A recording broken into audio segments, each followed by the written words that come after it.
Okay, picking back up on, so Delaware's device, 1950, he had picked up the other lady's work.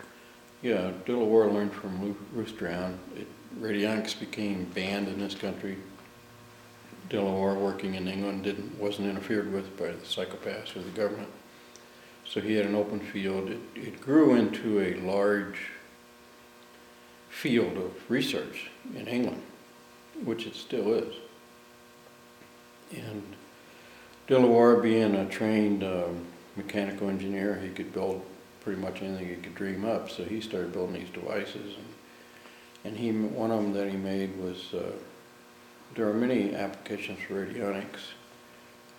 The main one that most people work with is healing. So you have a little black box device, and you tune it to the individual. It doesn't matter where they are, and you use what they call a witness, which is either a drop of blood or a hair follicles or whatever, saliva, and they could tune into that, and no matter where that individual was in relation to the radionics device, they started healing people of all kinds of stuff. And then they started applying it to agriculture. You could put pesticide in it and clear the pests out of a field, or fertilizer and fertilize the whole field. It was transforming everything. But the psychopaths who own the chemical industries, which was fertilizer and pesticides and everything, they didn't like it. So, this big thing going on. And then Delaware made a camera that he could put a witness in.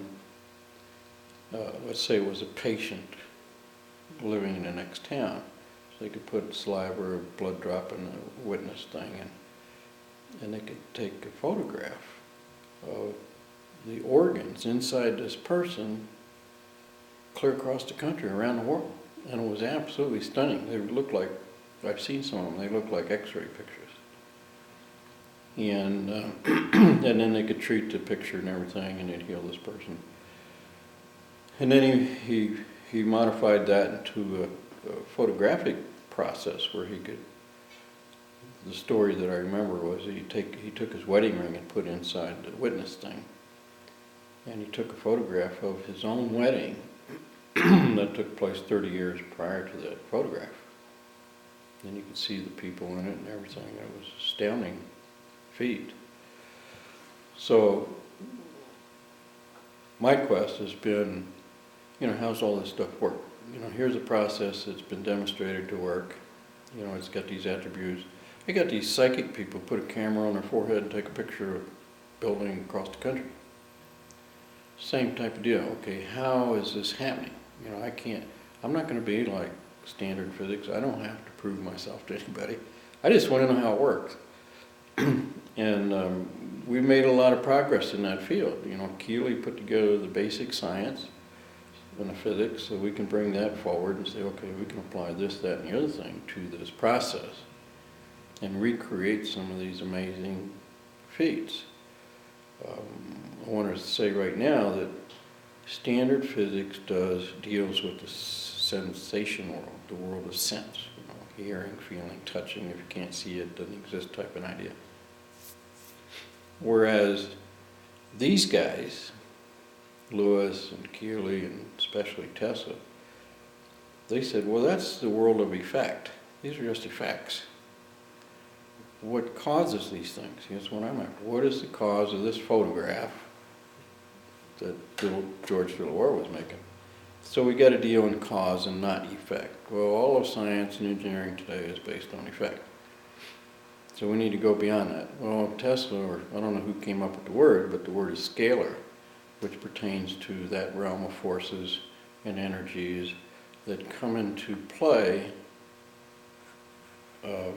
in creating some of the effects that we live in. The old metaphysical people used to call it causative forces. And if you look through some of these older books on metaphysics and spiritual science, they're always talking about the causative forces. So it appears almost like magic. So a guy can take dealing with the causative forces, which can be refracted, reflected, concentrated, dispersed, to create a photograph, and nobody understands it because they're looking at the effect of the photograph. But they don't know anything about the causative forces that went into creating the photograph. But those scientists and engineers who do have an understanding of that, like Tesla was a big one, he understood that, says, no, this is not magic, guys, this is physics.